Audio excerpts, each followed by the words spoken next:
Bonjour, bienvenue pour cette émission entièrement dédiée à la culture. On commence en rythme et en musique avec les variations musicales de Thanet, découverte de la partition et de la 12e édition qui se tiendra du 16 au 29 août. Ensuite, on tire notre chapeau à Véronique Révaudot. Après 3 décennies à la tête de l'institution et du musée romain de Nyon, elle partira à la retraite. Retour sur son parcours et sur son engagement exemplaire. Mercredi, on fait la fête avec l'usine à gaz avant la grande inauguration prévue du 3 au 5 septembre. Découverte des coulisses du lieu, mais de la future programmation aussi. Enfin, on donne la parole au phare. La directrice du festival détaille le 6e volet de la série Commun Singulier qui se tiendra du 11 au 21 août.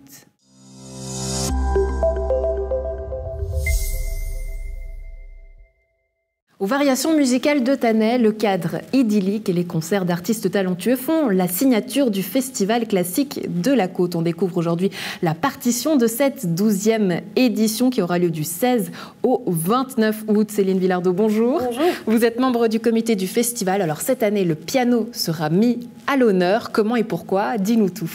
Alors, comment, pourquoi? Disons qu'on a beaucoup de pianistes qui viennent, accompagnés d'orchestres ou non, notamment Hélène Grimaud, on a David Frey, on a Alexandre Kantorov, ou encore Alexandre Tarot, qui vient du coup donner un récital, et Katia Bonatichvili aussi pour un récital en fin de festival. Pourquoi? Parce que c'est un instrument noble et qu'on apprécie particulièrement. Et voilà, simplement. Ouais. Alors Katia, elle avait enchanté justement une des éditions précédentes. Ça veut dire quoi? C'est le festival qui revient à la normale, c'est ça? On se fait plaisir? On se fait plaisir et puis souvent, chaque année, il y a des artistes qui reviennent. On a Gauthier Capuçon qui va revenir aussi cette année. Mais souvent, on a Renaud qui est revenu plusieurs fois. Et Katia, c'est vrai que voilà, ça nous fait plaisir qu'elle revienne. Et ce serait chouette qu'elle revienne pour les années suivantes aussi. Mais oui, si possible, un festival qui revienne à la normale et du coup qui puisse refaire, reproduire aussi ces concerts de qualité qu'on a pu offrir à notre public les années précédentes. Ouais, alors revenir à la normale pour le festival Les Variations musicales de Thanet, qu'est-ce que ça veut dire? Alors ça veut dire qu'on revient à quand même presque, on aura 8 concerts cette année, contre 2 l'année passée, avec qui on avait été contraints avec les mesures sanitaires à changer un peu notre formule. Donc là on revient à quand même plusieurs semaines. On est sur une dizaine de jours, du 16 au 29 août, avec 8 concerts, avec notre tente que les festivaliers connaissent bien, dans le parc du château de Thanet.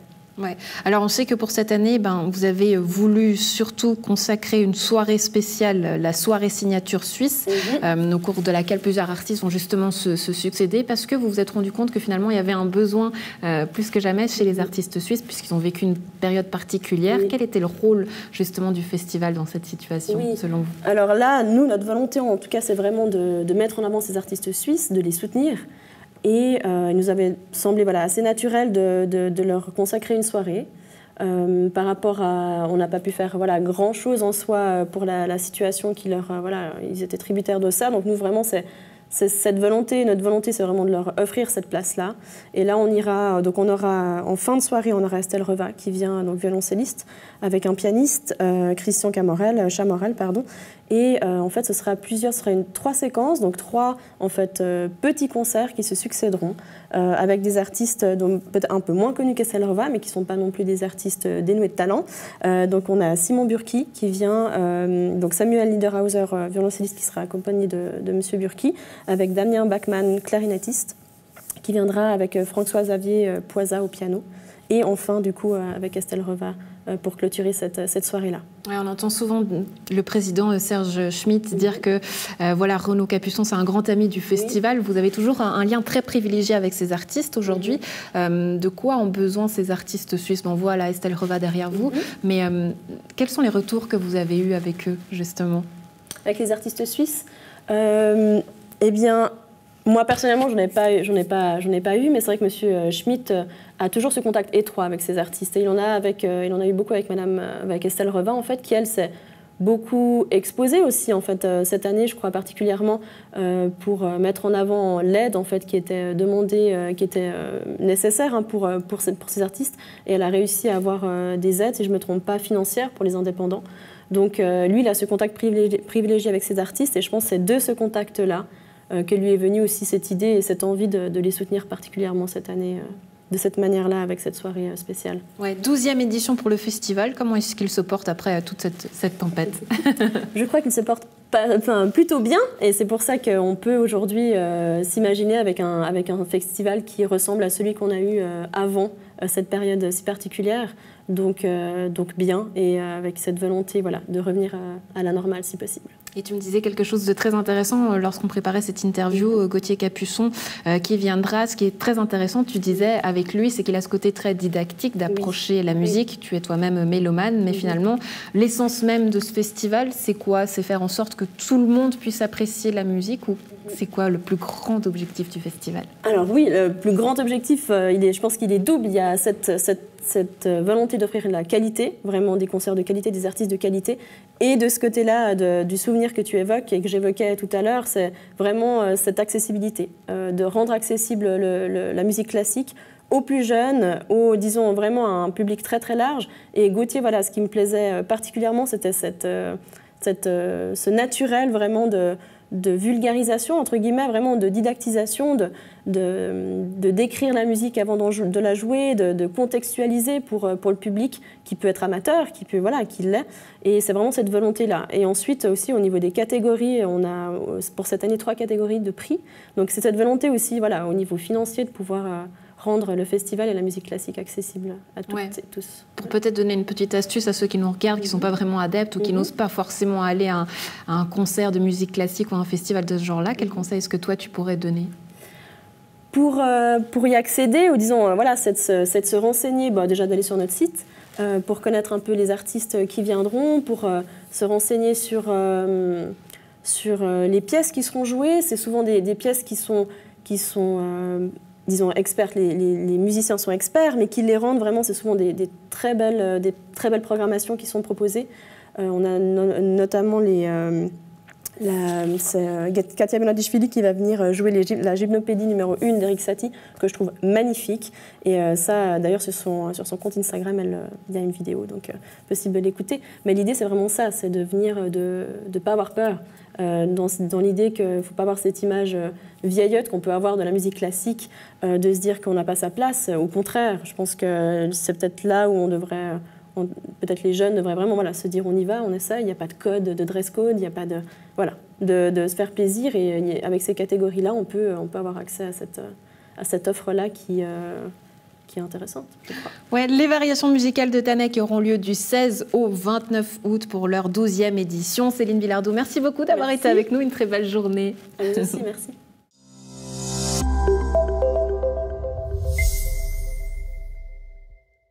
Après 3 décennies à la tête de l'institution, la conservatrice du musée romain de Nyon part à la retraite. Retour sur son parcours et son engagement exemplaire. Véronique Révaudot, bonjour. Bonjour. Merci beaucoup d'être avec nous. Alors 30 ans de carrière, on a presque envie de dire que vous faites partie des murs au musée romain à la veille de votre retraite. Comment est-ce que vous vous sentez? Mais écoutez, je me sens très bien. Je ne me sens pas tout à fait encore rigide comme un mur. Je suis un objet finalement très, très, très récent par rapport à ceux dont je me suis occupée pendant ces longues années et nombreuses années. Mais voilà, je me sens bien. Je me sens aussi... c'est pas un moment tout à fait anodin, effectivement, dans la vie de quelqu'un. Est-ce que vous avez l'impression d'avoir fait le métier de vos rêves, finalement, et le plus beau métier du monde? Alors, que dire? J'ai l'impression d'avoir fait un métier magnifique. J'ai adoré mon métier, j'ai adoré ces années. Il y a eu les magnifiques moments. Il y a évidemment, comme dans toute carrière, il y a des moments un peu moins extraordinaires, mais enfin, vraiment, dans l'ensemble, oui, j'ai eu beaucoup de chance d'exercer un métier formidable et surtout de pouvoir avoir une vie professionnelle vraiment dévolue à mon choix d'études et à mes intérêts, qui ne sont pas les seuls dans ma vie, mais qui ont été effectivement les principaux pendant toutes ces années professionnelles. Ouais, c'est vrai qu'on a toujours ressenti cette passion qui vous animait. En tout cas, on va revenir un petit peu au début, justement, 1992, votre arrivée. Le musée est en plein projet d'agrandissement. Vous préparez alors l'ouverture du musée. À ce moment-là, quelle ligne vous souhaitez lui donner à ce musée ? Alors là, effectivement, ça a été un début presque un peu chaotique. Hein. Je débarquais dans un métier que je ne connaissais pas encore. Aujourd'hui, ça se passerait peut-être un peu différemment, même si peut-être pas complètement. Mais j'ai d'abord dû vraiment apprendre mon métier sur le tas. Ouais. Je ne peux pas dire qu'à ce moment-là, j'avais des objectifs à long terme bien structurés. J'avais surtout pour objectif de répondre à la demande immédiate, à savoir de réouvrir un musée une année après mon arrivée, un musée agrandi, un musée dont il fallait vraiment revoir non pas tout le contenu, il avait été bien pensé, bien mené pendant ces 10-12 premières années. On vous a souvent entendu dire « rendre visible ce qui est invisible », c'est peut-être devenu un peu votre slogan. Alors oui, c'est devenu un peu mon cheval de bataille, mais pour tout vous dire, il s'est imposé de façon assez claire, finalement évidente, après bien des années d'expérience. Vous savez, pendant des années, j'ai fait, comme on disait, de la prose sans le savoir, et puis à un moment donné, j'ai effectivement compris que une bonne partie de mon métier à Nyon, c'était en effet d'essayer de rendre visible ce qui est invisible. Est-ce qu'aujourd'hui, à Nyon, le passé glorieux de la ville, on va l'appeler comme ça, est-ce qu'il a aujourd'hui toute la place qu'il mérite ? Je pense qu'il ne l'a pas tout à fait encore, même si la ville de Nyon s'est quand même distinguée, il faut le dire, disons, dans la perspective de son histoire plus ou moins contemporaine, ou disons son histoire vis-à-vis de son passé et de ses vestiges. Nyon, c'est quand même toujours, depuis qu'on le sait, qu'on le sent, montré et intéressé par ce passé, hein, à différentes phases. Au moment où, au 19e, on commence à s'intéresser vraiment à ces aspects-là. Pendant le 20e siècle, on a tout un processus qui montre que la ville de Nyon n'a jamais été insensible à tout cela. Mais qu'est-ce qui lui manque ? Alors maintenant, qu'est-ce qui lui manque ? Alors, je pense qu'il... Bon, alors, je ne vais pas emboucher toujours les mêmes trompettes. Il lui manque de l'argent. Non, il lui manque peut-être parfois un petit peu d'ambition. Et puis, je ne sais pas s'il lui manque grand-chose, en fait. Je pense surtout... On a envie de dire que tout est là, hein. L'amphithéâtre est là, peut-être pas assez rendu à son public, pas assez exploité, mais on sait, il y a toute cette histoire aussi derrière. Il y a aussi l'attente quant à la future extension du musée romain. Ça, j'imagine que... Est-ce que c'est peut-être un regret pour vous de ne pas l'avoir vu, cette extension ? Oui, alors si on fait un tout petit sujet regret, effectivement, l'extension du musée romain, eh bien, ça a été un rêve, mais pas un rêve dénué de base. Hein. C'était un rêve, mais basé sur un véritable besoin, une nécessité qu'a ce musée, à terme, de s'étendre. Presque dès mon arrivée. Je me souviens d'avoir planché, mais assez provisoirement, mais un petit peu déjà dans des discussions, puis dans quelques papiers avec ma chef de service, et sur des premières idées d'extension, de besoins qu'on aurait au musée et qui n'était pas possible de satisfaire avec le musée tel qu'il est. C'était dès le début. Alors après, les années ont passé, on a fait avec cet outil, on l'a rénové quand même complètement, enfin pas complètement, mais presque, pour son 30e anniversaire. mais toujours sans agrandissement. Ouais, le 30e anniversaire, justement, j'en profite, puisque vous y êtes. En 2009, le musée a donc complètement été renouvelé, vous le dites. Et puis, les nouvelles technologies, les dispositifs sont venus s'installer pour compléter les nouvelles expositions. On a envie de dire que c'est une nouvelle ère qui a commencé pour le musée. Oui, on peut le dire dans la mesure où je pense que le musée a vraiment accompagné ou a vécu en phase avec toute une évolution. Et il est certain que lors du 30e anniversaire, il était absolument nécessaire de faire cette rénovation. On avait une exposition, un contenu qui datait déjà d'une quinzaine d'années, donc on était gênés aux entournures sur tous les plans pour développer le musée, pour tenir compte de tout ce qui avait été découvert et aussi pour actualiser la scénographie et le langage muséographique de l'exposition permanente. L'enjeu a toujours été finalement votre slogan, rendre visible ce qui est invisible, de mettre en avant tout ce patrimoine, toutes ces découvertes. En 30 ans de carrière, justement, j'imagine qu'il y a beaucoup de mémoire, de souvenirs. Mais est-ce qu'il y a un moment très fort, peut-être une fouille qui vous est restée en tête ou quelque chose de particulier? Écoutez, un moment particulier au niveau de la fouille, oui, alors il y a... J'ai pas envie de parler de l'amphithéâtre parce que, voilà, ça c'est peut-être un sujet, effectivement, pour lequel je suis enchantée de voir qu'aujourd'hui, les choses, enfin, les planètes peut-être enfin commencent à s'aligner pour que cet amphithéâtre connaisse enfin le sort qu'il mérite, à savoir d'être mis en valeur, d'être, etc.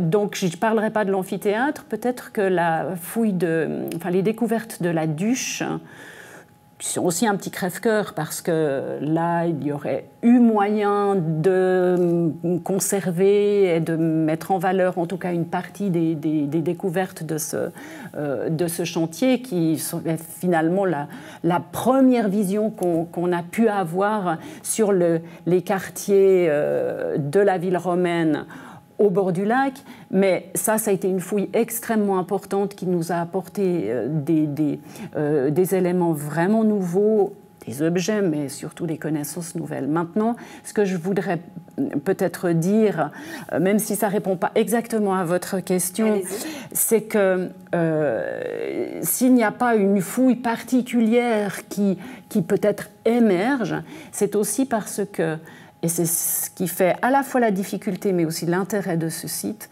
les découvertes archéologiques de ce site se font progressivement. On a des petites interventions, des interventions plus importantes, qu'il est souvent difficile de mettre en relation pour véritablement imprimer une avance dans les connaissances de ce site. Donc c'est difficile d'avoir des siècles d'histoire qui soient finalement résolus en très peu de temps. On a d'ailleurs du mal à croire que vous allez réussir à tourner la page, Véronique Revaudot. En tout cas, une chose est sûre, il y aura du travail à faire pour votre successeur, Jordan Anastassov, qui reprendra justement le flambeau. On vous tire en tout cas notre chapeau, Véronique Revaudot. Merci pour le travail accompli tout au long de ces années et pour la ville. On vous souhaite le meilleur. Et puis, je pense qu'on va vous retrouver. Je vous sens un petit peu émue.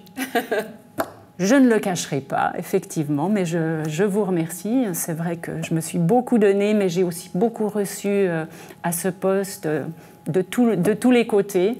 Et puis, je souhaite tout le meilleur à Jordan Anastassov et je suis certaine que le musée est entre de bonnes mains, le passé romain de la ville de Nyon également.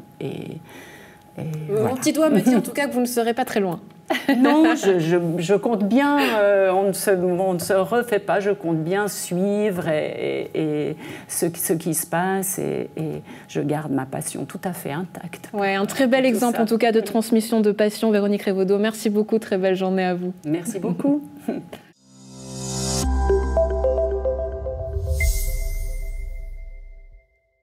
À Nyon, l'usine à gaz sera inaugurée début septembre du 3 Au 5, un festival de spectacles fera la part belle aux artistes suisses, tout comme la première partie de la saison qui se terminera fin janvier. La directrice et la programmatrice musicale des lieux nous en parlent. Je remercie immensément toute l'équipe de l'usine à gaz. Chacun s'est donné sans compter. Et voilà, je tiens vraiment à leur adresser mes remerciements. C'était tout un parcours pour arriver jusque-là. Ça a été simple pour personne. Les conditions ont fait que rien n'était évident, rien n'était facile. Donc effectivement, au moment d'ouvrir, on est porteur d'une émotion particulière et d'une vraie envie de rencontrer enfin le public nyonnais et le public de la région, parce que voilà, on travaille pour ça. On a prévu un programme déjà pour l'inauguration en septembre et aussi le programme de saison qui part de septembre jusqu'à décembre. L'objectif pour cette nouvelle usine à gaz, c'était de ne pas oublier les fondamentaux du lieu, soit les musiques qui font bouger. Alors tout à fait, il y a aussi notamment des concerts de rock, de hip-hop, mais aussi un concert cinématographique et puis un concert assis, plutôt jazz, avec Malo et Forward. Quels sont les principaux axes de programmation de cette salle ? Alors j'avais surtout envie, comme vous disiez avant, des musiques qui font bouger, qui donnent envie de se rassembler, d'échanger et puis de découvrir aussi. On est justement peut-être un peu plus dans la découverte artistique. Dans la salle 2, ici, c'est vraiment un lieu qui rassemble, qui doit s'ouvrir au plus grand nombre. Alors j'espère, et puis j'espère surtout que le programme sera bien accueilli. En tout cas, il a été pensé pour satisfaire quand même le plus grand nombre, et puis que l'usine à gaz revive, et puis revienne comme avant.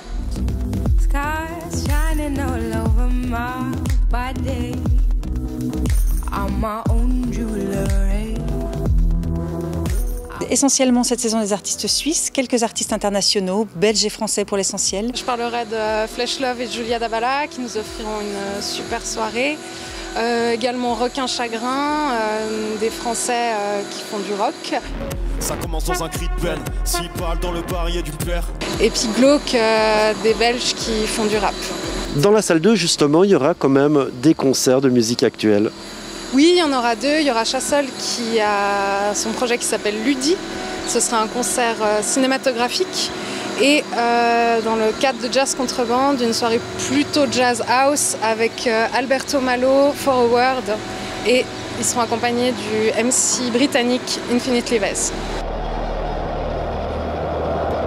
L'usine à gaz va s'associer cette année avec le Théâtre de Grand Champ de Gland et le Casino Théâtre de Rolle autour d'un projet qui vise à reconquérir le public de la côte, à lui faire savoir, à lui communiquer la richesse de l'offre culturelle et à faire circuler les gens, les spectatrices et les spectateurs entre les salles. Donc on a imaginé un projet avec une carte qui s'appelle la carte côte à côte, et ce projet est affublé de la mention « Retournez dans vos salles, consommez local ». Le feu d'artifice qui lancera toute cette saison, eh bien, c'est la grande fête qui aura lieu début septembre. Absolument, le festival d'inauguration comme on l'a appelé, c'est 3 jours de festivités. Ça commence le vendredi 3 septembre et ça termine le dimanche 5 septembre. Des spectacles, des concerts, une exposition, des performances. Voilà, c'est un petit feu d'artifice pendant 3 jours avec en concert Raphaël-Son, les Pouts-Marie, Madjo et Buvette, avec des spectacles où on va accueillir des toutes jeunes compagnies, où on va accueillir la toute jeune compagnie Alors Voilà par exemple, ou bien on montrera la création de la nouvelle pièce du collectif Delgado Fuchs, un duo de danse. Il y aura aussi des spectacles pour les enfants, ce sera vraiment riche.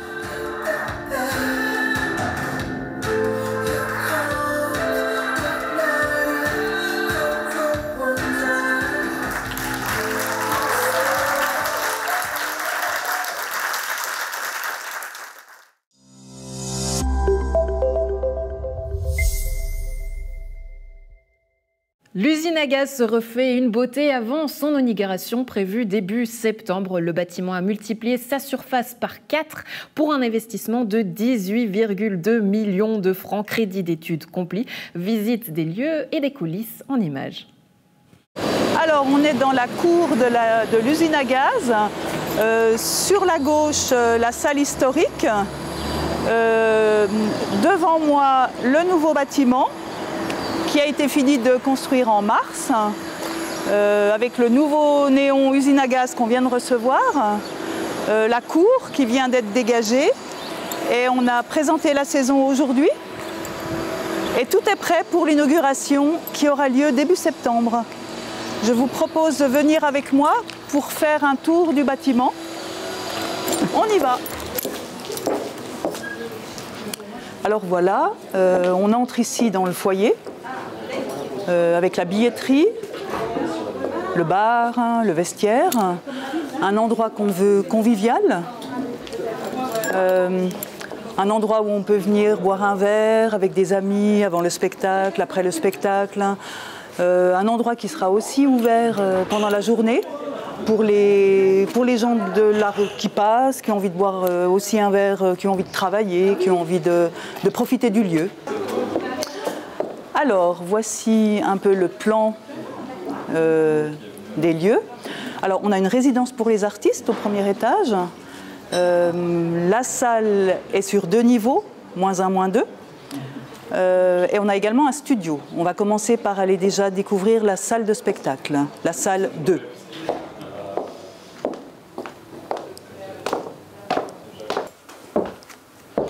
Alors voilà, on est dans la salle 2, la salle qui vient donc d'être construite. Alors on a 207 places assises. C'est un plateau qui est ouvert sur 14 mètres, 13 mètres de profondeur. On a un grill, on a tout un parc lumière, on a du son, on a de quoi accueillir. Surtout ici, ce sera des spectacles de théâtre, de danse, danse contemporaine, performance, tout ce qui est art vivant. Voilà. Contrairement à l'autre salle où ce sera plus des concerts. Alors ici, il y aura aussi des concerts assis, évidemment, la musique. Alors voilà, on a vu tout ce qui était partie publique et maintenant on se trouve dans une loge pour les artistes, donc équipée de canapés sympathiques pour se reposer, les miroirs pour se maquiller, tout le nécessaire pour se préparer avant le spectacle. On a même des retours en loge, ce qui est très pratique pour savoir ce qui se passe sur le plateau. En plus de tout cet équipement, évidemment, on a des bureaux administratifs, un open space assez conséquent pour que toute l'équipe puisse travailler au mieux pour ce bel outil qu'est l'usine à gaz. Voilà.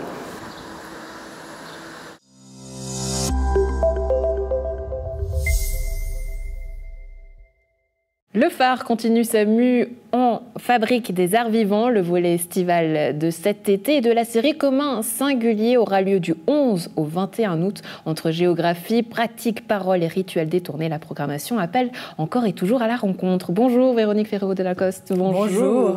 Comment ça va? Très bien. Très bien, en pleine forme. Ça, c'est une bonne chose pour présenter cette 6e édition de cette série Commun Singulier. Quelles seront les grandes lignes? Alors, la particularité de ce commun singulier, donc de ce 6, c'est cette série qu'on a commencée au printemps passé, due à la situation Covid, qui nous a amené à repenser un peu le format. Et plutôt que de faire un gros événement en août de l'année dernière et un grand cette année, eh bien, on a étiré, on a distendu toute la programmation depuis l'été passé jusqu'à l'été qui vient. Et ça, c'était une belle aventure parce que ça nous a amené à découvrir d'autres formats, d'autres façons de faire exister les projets artistiques tout au long de l'année. Mais sachant qu'aujourd'hui, les choses s'ouvrent un petit peu, que ça devient un petit peu plus facile pour les rencontres et tout ça, qu'il y a des assouplissements, pourquoi avoir choisi de garder ce format-là et ne pas retourner au format original du phare? Alors, tout d'abord parce que vous pouvez bien imaginer qu'il y a encore même 3 mois, alors qu'on finissait la programmation, puisqu'on y travaille durant l'hiver, l'automne, l'hiver, le début du printemps, eh bien, personne ne pouvait nous dire ce qui allait se passer cet été. Donc, plutôt que de se retrouver dans une situation face à laquelle nous aurions dû éventuellement annuler, nous avons préféré poursuivre sur ce que nous connaissions et penser des événements, des projets artistiques qui pourraient de toute façon avoir lieu, quoi qu'il arrive. De là, ces formats pour des petits groupes, etc. J'ai l'impression, en tout cas, vous me direz si c'est le cas ou pas, mais qu'avec ces rendez-vous, ces moments d'échange, c'est la volonté d'avoir une création qui tend à évoluer et avoir surtout l'envie de prendre le temps de créer quelque chose quitte à la voir évoluer. Oui, je pense que la notion du temps, elle est assez fondamentale dans la façon dont on pense le projet du phare aujourd'hui. C'est-à-dire on met en avant, on valorise les processus, le long cours, les relations au long cours avec les artistes. On n'est pas dans des one-shots, mais on va privilégier le travail, par exemple, avec Laurent Pichot ou avec Marco Canale, qui se sont déployés sur plusieurs mois, années, et où on n'est pas du tout en train de revoir la même chose. C'est un projet qui évolue en permanence, qui a des nouvelles étapes, mais qui a comme avantage de permettre à ces artistes de mieux connaître le territoire sur lequel ils travaillent, de rencontrer véritablement la population et de là faire éclore des projets artistiques qui font, à notre avis, beaucoup plus de sens qu'une simple consommation, entre guillemets. C'est-à-dire qu'on redéfinit le rôle de l'artiste. Complètement.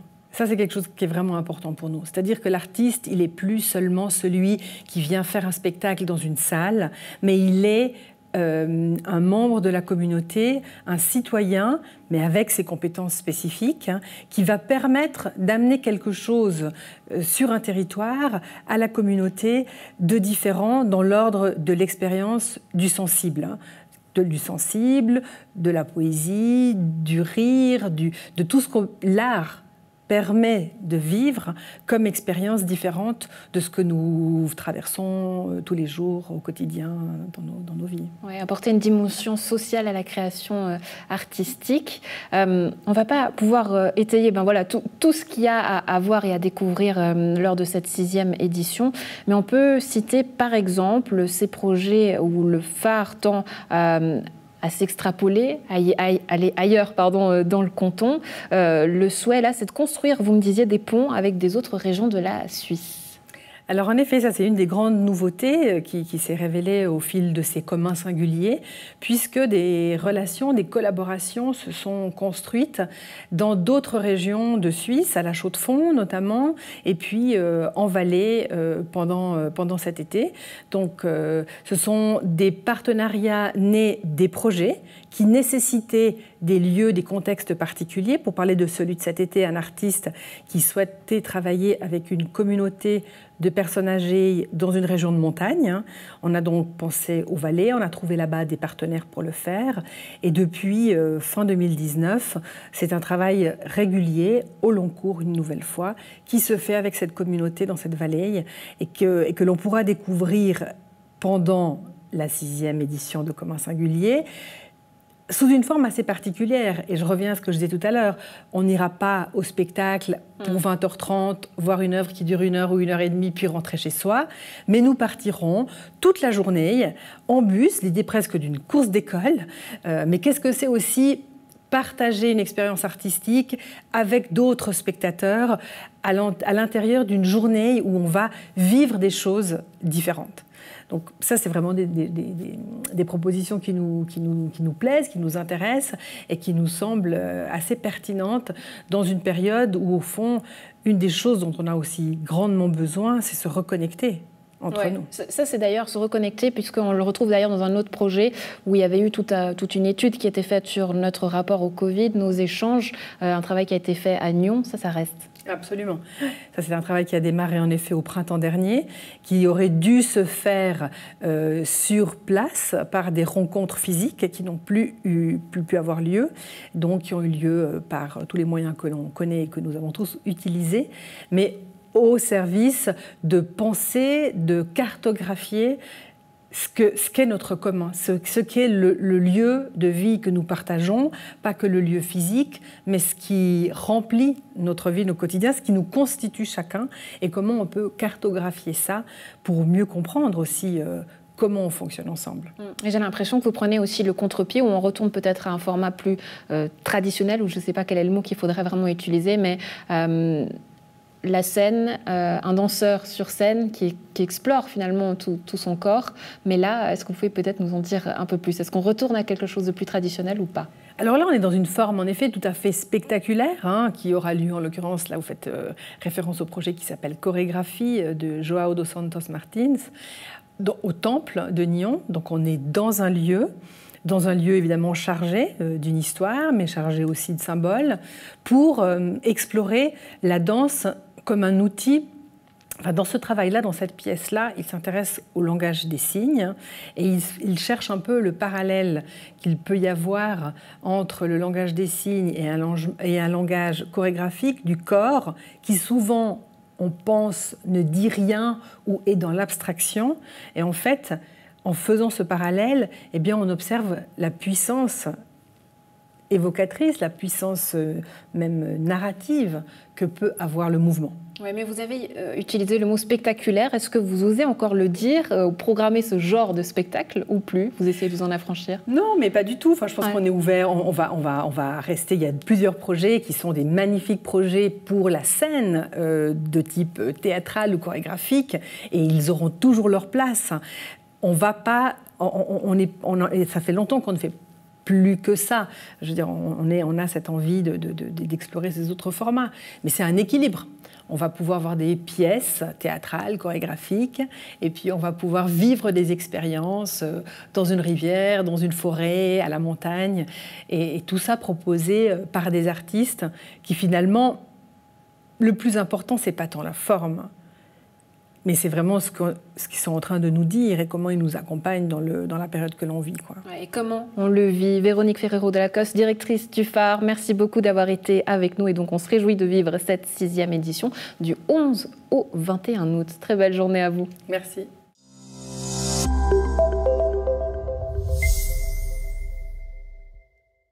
C'est tout pour cette semaine, mais aussi pour cette saison. Cet été, profitez de faire le plein de culture, de vous reposer. Quant à moi, je me réjouis de vous retrouver à partir de septembre. Très bel été à tous.